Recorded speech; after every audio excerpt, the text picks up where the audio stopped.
So this is you.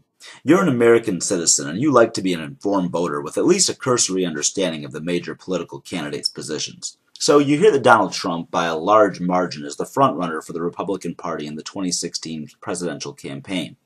After you check every fucking source you can and gather yourself off the floor from a fit of delusions and hysteria as your brain wrestles with accepting the reality of what you heard being accurate, you decide, okay, I guess I should find out what's so great about Trump. I mean, maybe you were too quick to judge, and he actually has an impressive platform that brings successful business sense to a political realm. After all, Trump has been awfully good at being a successful rich white man in America, which has a pretty good track record for making you a favorable politician here.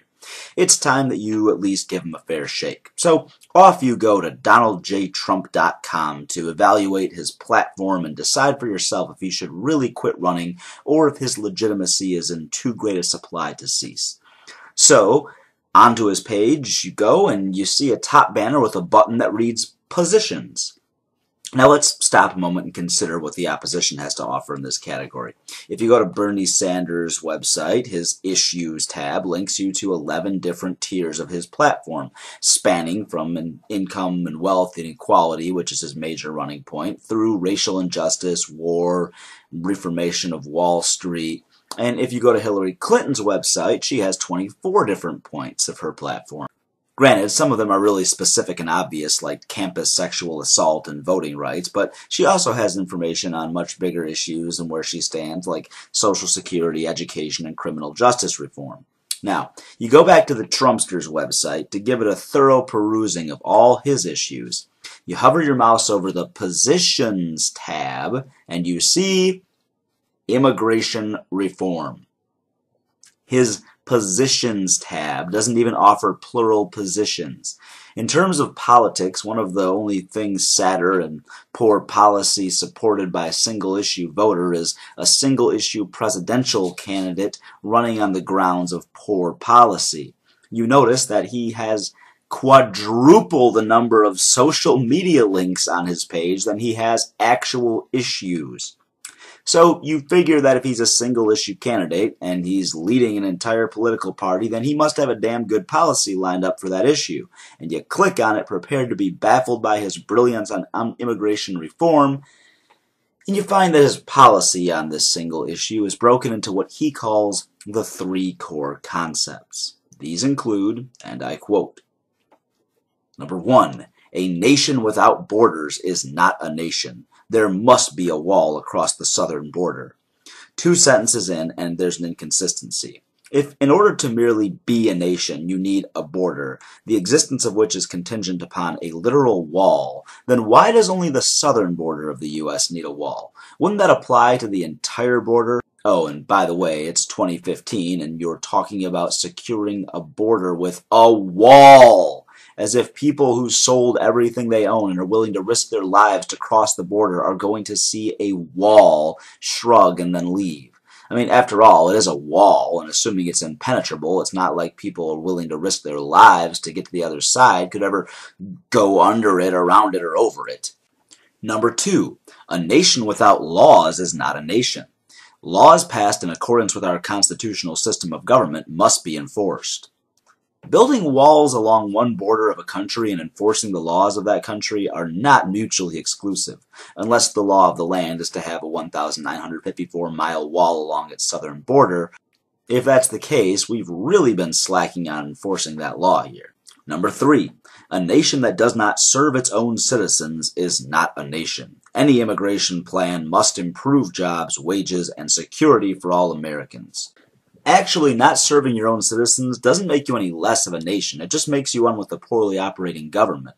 Also, an immigration plan, while you can argue is tied to some kind of security of at least some Americans, it really doesn't have to have anything to do with improving jobs or wages for current citizens. Rather, if you consider how many illegal immigrants currently are likely to be working jobs below minimum wage, following the second core principle of enforcing all laws, like minimum wage laws, to pay those immigrants, or anyone else for that matter, the currently lowballed minimum wage to do the same jobs they're doing for even less, the employing companies would have to pay more just to maintain current productivity.